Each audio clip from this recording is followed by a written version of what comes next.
मेरे प्यारे दोस्तों एवं सज्जन मित्रों, हम आपको बताने जा रहे हैं जीएसटी के बारे में। जीएसटी का रजिस्ट्रेशन कैसे होता है और जीएसटी के कितने प्रकार हैं और उसके साथ साथ मतलब जीएसटी कब लागू हुआ था और भारत में कहाँ-कहाँ लागू है या संपूर्ण भारत में लागू है, उसके बारे में हम आपको बताएंगे। तो सबसे पहले स्टार्ट करते हैं जीएसटी के प्रकार। तो जीएसटी कितने प्रकार का हो सकता है? तो मुख्य रूप से 4 प्रकार का जीएसटी होगा।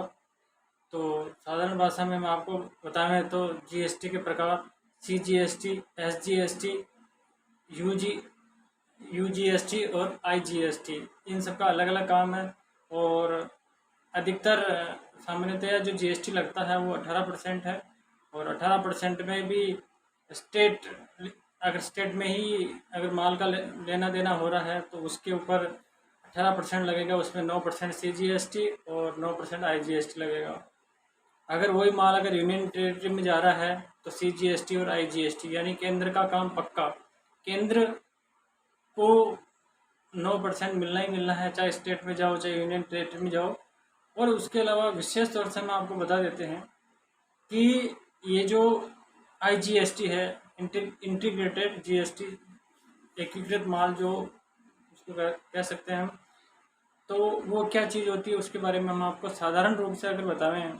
आईजीएसटी इंटीग्रेटेड जीएसटी जो होता है, यानी कि एक राज्य से दूसरे राज्य में माल जाएगा तो उसके ऊपर आईजीएसटी लगाया जाएगा। तो हम साधारण रूप से ये बताने जा रहे हैं आपको, मेरे प्यारे दोस्तों को, कि आईजीएसटी जिसे कहेंगे इंटीग्रेटेड जीएसटी, यानी कि एक राज्य से दूसरे राज्य में जब माल जाएगा तो आईजीएसटी लगेगा। और 9%। और इसमें आईजीएसटी को डेस्टिनेशन जीएसटी भी कह सकते हैं, यानी कि माल प्रोडक्ट हो रहा है, कंपनी लगी हुई है कर्नाटक में, अगर वो माल राजस्थान में बिक रहा है तो केंद्र सरकार का सीजीएसटी 9% तो कंप्लीट होगा ही होगा, उनको तो जाना ही है। लेकिन अब मामला यहाँ आता है कि कर्नाटक से माल बिक करके बिकने के लिए राजस्थान में आया है, तो वो जो 9%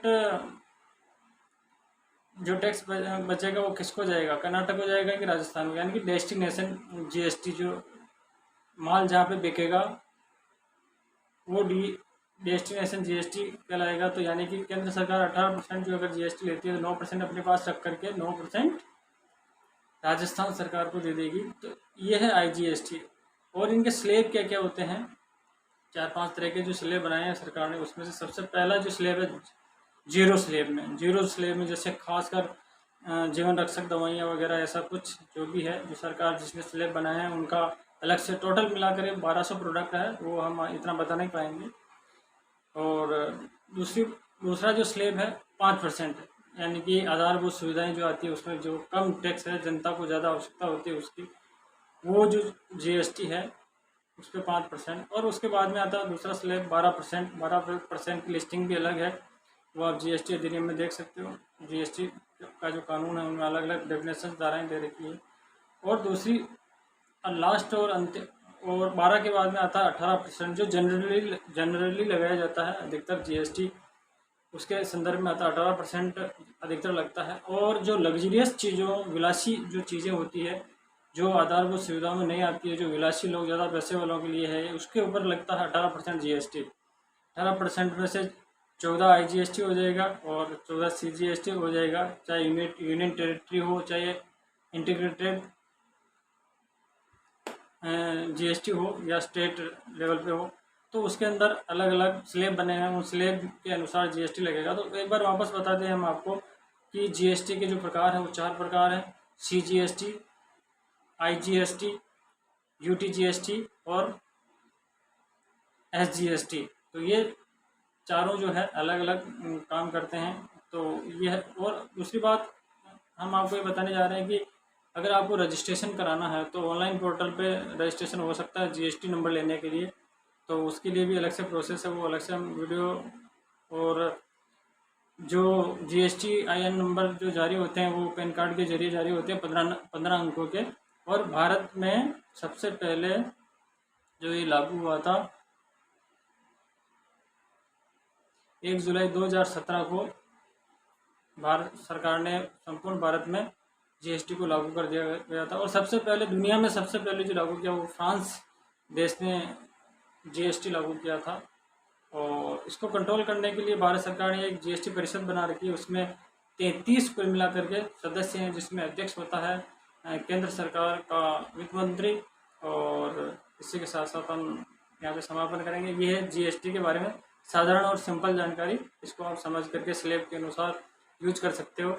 और दूसरी बात ये है कि इनपुट और आउटपुट सेल्स में जो टैक्सेस बनते हैं वो कहाँ जाएगा। जैसे कि मैंने कोई 10 रुपये की चीज़ खरीदी है, 10 रुपये पर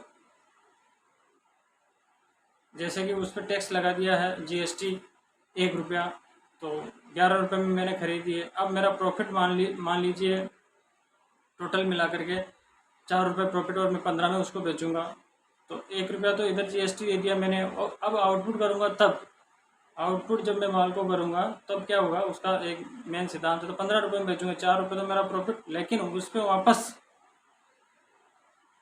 जीएसटी जैसे मैंने उस पर लिया है 1.5 रुपये जीएसटी बन गया और 1 रुपया मैं पहले दे चुका हूँ। तो उनका जो डिफरेंट है 50 पैसे का, वही वहाँ पे जमा होगा। यानी कि जब रिटर्न फाइल करेंगे तो उसके अंदर जो डिफरेंट आएगा जीएसटी जमा कराने का वो 50 पैसे, जो कि 25 पैसे आईजीएसटी हो जाएगा और 25 पैसे सीजीएसटी हो जाएगा। तो ये इसका इनपुट आउटपुट का भी ये जो इंटीग्रेटेड जीएसटी में लगेगा।